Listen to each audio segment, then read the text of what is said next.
बिस्मिल्लाहिर्रहमानिर्रहीम, अस्सलाम वालेकुम। मैं मुज़म्मिल अवान इस खबर के साथ हाज़िर हूँ कि फैसलाबाद की सियासत में वो हल्का जो बहुत इम्पॉर्टेंट समझा जाता है, अब तक जितने इलेक्शंस हुए उन तमाम इंतखाबात में अगर आप इसकी तारीख को उठाकर देख लें, 2002 मुशर्रफ दौर से लेकर अब तक 2018 के आम इंतखाबात तक, ये हल्का जो है वो एक ऐसी शख्सियत यहाँ से विन करती रही है जो मुख्तलिफ सियासी जमातों का हिस्सा रही है। उनका नाम है जी आसिम नज़ीर साहब। आसिम नज़ीर साहब जो है, उनका फैसलाबाद की सियासत में बड़ा होल्ड था। अब तो खैर वो इन इंतखाबात में हिस्सा नहीं ले रहे। 2002 में मुशर्रफ दौर में वो मुस्लिम लीग काफ के टिकट पर MNA बने।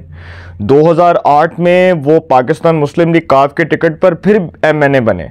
2013 में वो नून लीग के टिकट पर इलेक्शन लड़े और कामयाब हुए और MNA बने।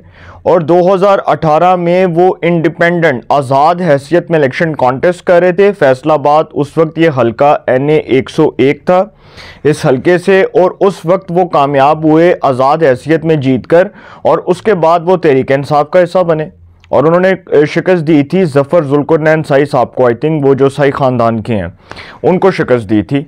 अब इस हल्के की तारीख क्या है, इस हल्के में वोटर ट्रेंड क्या है, इस हल्के में कौन विन करेगा। इस हल्के में जी साबिक स्पीकर जो हैं अफजल साई साहब, उनके बेटे अली अफजल साई साहब इलेक्शन कॉन्टेस्ट कर रहे हैं PTI के टिकट के ऊपर, MNA की सीट के ऊपर NA 95। ये अब NA 95 हो चुका है। पहले ये NA 101 था, अब नई हल्का बंदियों के बाद ये NA 95 हो चुका है। NA 77 था 2002 से 2013 तक, NA 77 था ये हल्का। चूँकि उस वक्त हल्का बंदियाँ नहीं हुई थी, 2018 में हल्का बंदियाँ हुई। 2018 में ये हल्का जो है वो NA 101 बना, और अब नई हल्का बंदियों के बाद ये हल्का NA 95 है, NA 95 है। अब इस हल्के में तारीख क्या है, इस हल्के में जी पाकिस्तान मुस्लिम लीग काफ के उस वक्त जो थे 2002 की मैं आपको बताने लगा हूँ। 2002 में आसिम नज़ीर साहब मुस्लिम लीग काफ के टिकट पर MNA बने और उन्होंने वोट लिए 63,296 वोट उन्होंने गेन किए। उनके मुकाबले में मुस्लिम लीग नून के अकरम चौधरी थे, उन्होंने 26,542 वोट हासिल किए, और पीपल्स पार्टी के खिज़र अब्बास साहब ने 25,125 वोट हासिल किए। NA 77 इलेक्शन रिजल्ट 2008 में इस हल्के से आसिम नज़ीर साहब एक बार फिर मुस्लिम लीग काफ के टिकट पर MNA बने। 63,776 वोट उन्होंने गेन किए। मोहम्मद तलाल चौधरी वही जो आपको नज़र आते हैं मीडिया के ऊपर और नून लीग की तरफ से बड़े गरजते बरसते हैं और बड़ा नून लीग को डिफेंड करते हैं, उन्होंने जी 49,807 वोट गेन किए। और सज्जाद अवान साहब थे पीपल्स पार्टी के, उन्होंने 23,959 वोट गेन किए। इसी तरह NA 77 इलेक्शन रिजल्ट 2013 के आम इंतखाबात में इस हल्के से मुस्लिम लीग नून के टिकट पर आसिम नज़ीर साहब कामयाब हुए। और मुझे याद है कि इनको नून लीग में लाने वाले भी राणा सनाउल्लाह साहब थे। राणा सनाउल्लाह साहब जो हैं उन्होंने इस बारे में बड़ी एफर्ट्स की थी कि किसी तरह आसिम नज़ीर साहब को नून लीग में लाया जाए, क्योंकि खुद राणा सनाउल्लाह साहब 2008 से 2013 तक वज़ीर कानून रहे हैं पंजाब के, और फिर 2013 से 2018 तक भी वो वज़ीर कानून थे पंजाब के। तो राणा सनाउल्लाह साहब जो है, उनकी काविशों और उनकी कोशिशों के बाद जो है आसिम नज़ीर साहब को 2013 के आम इंतखाबात में मुस्लिम लीग नून का टिकट दिया गया।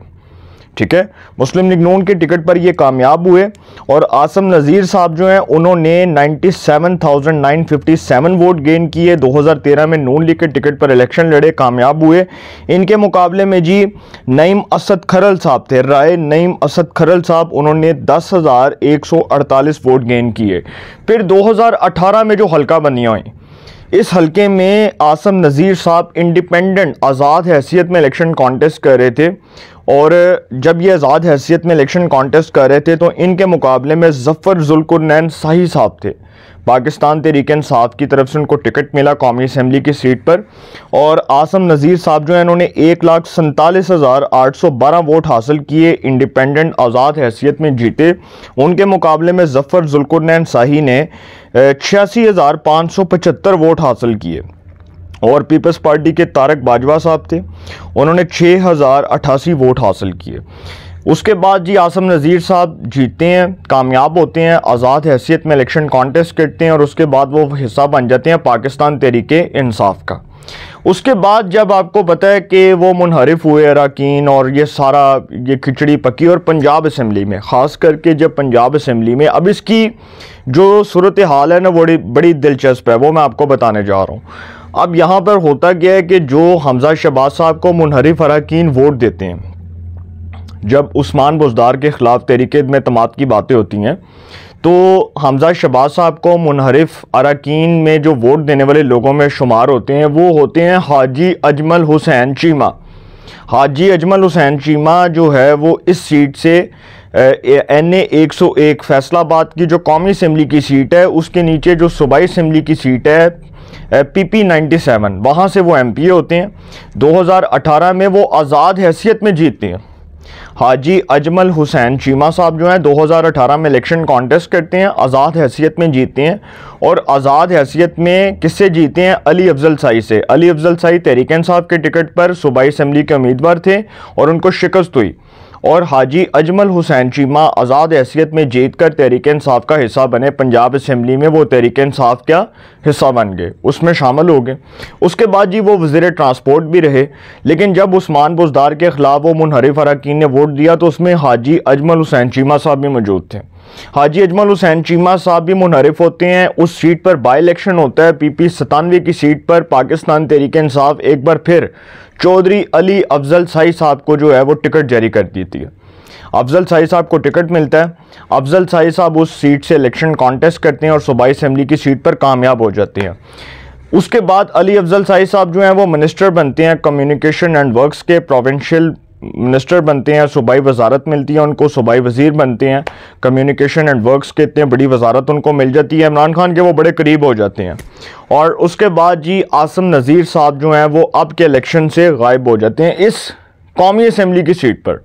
जो अब यहाँ पर इलेक्शन कॉन्टेस्ट कर रही हैं 3 शख्सियात हैं और तीनों शख्सियात बड़ी तगड़ी बताई जा रही हैं इस हल्के में जी। अब ये सीट है NA 95 नई हल्का बंदियों के बाद ये हो गया। और यहाँ पर मुस्लिम लीग नून ने साबिक MPA आज़ाद अली तबस्सुम को टिकट जारी किया है MNA की सीट के ऊपर। उनके नीचे राना शुएब अदरीस हैं, वो पहले भी जीते रहे हैं, MPA रहे हैं नून लीग के। और हाजी अजमल हुसैन चीमा को मुस्लिम लीग नून ने टिकट जारी कर दिया सूबाई असम्बली की सीट पर, मतलब एक MNA के नीचे 2 MPA रख दिए, एक हाजी अजमल हुसैन चीमा और एक राना शुएब अदरीस। और ऊपर आज़ाद अली तबस्सुम जो साबका मेंबर रहे हैं सूबाई असम्बली मुस्लिम लीग नून के, वो साबिक MPA रहे हैं, उनको भी टिकट जारी कर दिया गया कौमी असम्बली की सीट पर। अब इस हल्के में जी होने जा रहा है कांटेदार मुकाबला। तहरीक इंसाफ ने चौधरी अली अफजल साई को MNA का टिकट जारी कर दिया NA 95 फैसलाबाद से। अब ये जो साई ख़ानदान है, देखें, एक तो साइयाँ वाला में इन्होंने बड़ा काम करवाया, अपने हलके में बहुत काम करवाया, अपने हलके में बेपनाह डेवलपमेंट करवाई, बहुत अच्छा, इनकी रिप्यूट बहुत अच्छी है। इनके वालिद मोहतरम अली अफजल साई के जो अफजल साई साहब हैं वो स्पीकर रहे हैं पंजाब असम्बली के। चौधरी अली अफजल साई साहब जो है उनका बड़ा नाम है, उन्होंने काम भी किए लोगों के, पढ़े लिखे हैं, यंग हैं और एक अच्छा कैलिबर है उनका, बोलते हैं अच्छे, हर लिहाज से जो है वो दबंग सियासतदान है।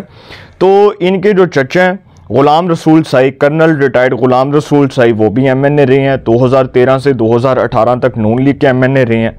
तो सर अब इस हलके में होने क्या जा रहा है, देखें, ये बड़ी इंपॉर्टेंट बात है जो मैं आपसे डिस्कस करने जा रहा हूँ। इस हलके में जी कांटेदार मुकाबला होगा। पीपल्स पार्टी ने सरदार उस्मान नवाज बाजवा को इस हलके से टिकट जारी कर दिया है, लेकिन इधर मुकाबला होना है, असल मुकाबला जो है वो होना है आज़ाद अली तबस्सुम का और अली अफजल साई का। 2 शख्सियात बड़ी तगड़ी शख्सियात हैं, दोनों की रिप्यूट अच्छी है, दोनों हल्के में टाइम देती रही हैं, दोनों ने काम भी किए हैं, लेकिन दोनों की जो पार्टी है वो मुख्तलिफ है।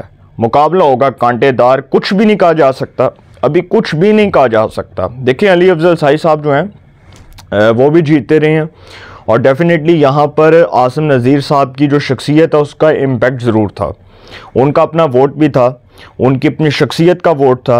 चूँकि उनके जो भाई हैं वो भी आपको पता है जिस तरह वो फैसलाबाद की सियासत में रहे हैं, मसूद नज़ीर साहब, और ये जो नज़ीर ख़ानदान था इसने भी सियासत में बड़ा नाम बनाया। तो सर इस वक्त जो सिनेरियो है ना, जो हॉल सिनेरियो है, मैं उसके ऊपर बात कर रहा हूँ कि इस हल्के में कुछ भी कहना कबल अज़ वक्त है, लेकिन इधर मुकाबला बड़ा कांटेदार होगा। दोनों तरफ से 50-50% है, एक तरफ आज़ाद अली तबस्सुम और दूसरी तरफ अली अफजल शाही। लेकिन चूंकि तहरीक इंसाफ के लिए थोड़ा सा प्रॉब्लम ये है कि जो चीज़ उनके वोट को डैमेज कर सकती है वो है 9 मई। देखिए, मैं फिर यही बात करूंगा कि जो तहरीक इंसाफ के बहुत से लोग छोड़ कर गए, तहरीक इंसाफ से बल्ले का निशान वापस ले लिया गया, तहरीक इंसाफ की जो उस तरह से जो क्रेडिबिलिटी थी, जो उस तरह से साख थी, वो नहीं बच सकी, वो मुतासिर हुई, बड़ी बुरी तरह हुई। और वोटर जो है उसके ऊपर तो मैं नहीं समझता कि कोई इतना बड़ा फ़र्क पड़ा है। लेकिन चूँकि सर फैसलाबाद में तहरीक इंसाफ का होल्ड है और कोई इस बात को डिनाई नहीं कर सकता, क्योंकि फैसलाबाद के अंदर तहरीक इंसाफ ने काम तो करवाए हैं, ये नहीं कोई कह सकता कि नहीं करवाए। जो अली अफजल शाही साहब हैं उनके बारे में तो मैं कह सकता हूँ कि उनके जो वालिद मोहतरम हैं उन्होंने फैसलाबाद में बेशुमार काम करवाए हैं, वो स्पीकर भी रहे हैं पंजाब असम्बली के। और अफजल शाही साहब जो हैं वो बड़े शरीफ आदमी हैं, बहुत अच्छे, बहुत दरवेश आदमी हैं। लेकिन सर यहाँ पर होना मुकाबला कांटेदार, और एक्सपेक्टेड क्या है? एक्सपेक्टेड ये है कि दोनों तरफ 50-50% है। कुछ भी कहना कबल इस वक्त है, लेकिन नून लीग को इस बात का बेनिफिट ज़रूर है कि नीचे राना शुएब अदरीस जो MPA रहे हैं पहले भी, और मुतअद्दिद बार वो MPA बन चुके हैं नून लीग के टिकट के ऊपर, वो बड़े मजबूत हैं। तो वो किसी भी तरह से आज़ाद अली तबस्सुम जो हैं उनको वोट दिलवा सकते हैं। आज़ाद अली तबस्सुम साहब का अपनी शख्सियत का भी वोट है, ये भी मैं आपको बता दूं कि जिस तरह से वो 2018 के बाद जिस तरह से उन्होंने कैंपेन की और जिस तरह वो हल्के को टाइम देते रहे, बहुत मुतहरिक दिखाई दी है, बहुत एग्रेसिव दिखाई दी है। और ख़ास करके जो पार्टी का बयानिया है, नैरेटिव है, वो अपने हल्के में लोगों को वो डिलीवर करते रहे, बताते रहे, इस बारे में वो लोगों को गाइड करते रहे। तो शख्सियत का वोट सर ज़रूर होता है। और जो देहाती पॉलिटिक्स होती है उसमें वोटर ट्रेंड क्या होता है कुछ भी नहीं कहा जा सकता, वोट बदलते मिनट लगता है। शहरों के अंदर तो हम कहते हैं ना कि ये बंदा इस पार्टी को वोट देता है, ये इस पार्टी का वर्कर है, इस पार्टी का सपोर्टर है, इस पार्टी का जो है जियाला है। लेकिन देहाती पॉलिटिक्स के अंदर जो है ना, पॉलिटिक्स थोड़ी इंटायरली डिफरेंट होती है। तो यहाँ पर जी मुकाबला ज़रूर है, टफ है, लेकिन अभी तक दोनों साइड्स 50-50% है। कुछ भी कहना कबल अज़ वक्त है, ये आने वाले वक्तों में पता चलेगा। इलेक्शंस में कुछ दिन रह गए हैं और कुछ दिन बाद फैसला हो जाएगा कि NA-95 का असल सुल्तान कौन होगा। अपनी राय का कमेंट्स में ज़रूर इज़हार कीजिएगा। इंशाल्लाह एक नए सेगमेंट के साथ फिर मुलाकात होगी। अपना बहुत ख्याल रखिएगा। अल्लाह निगहबान।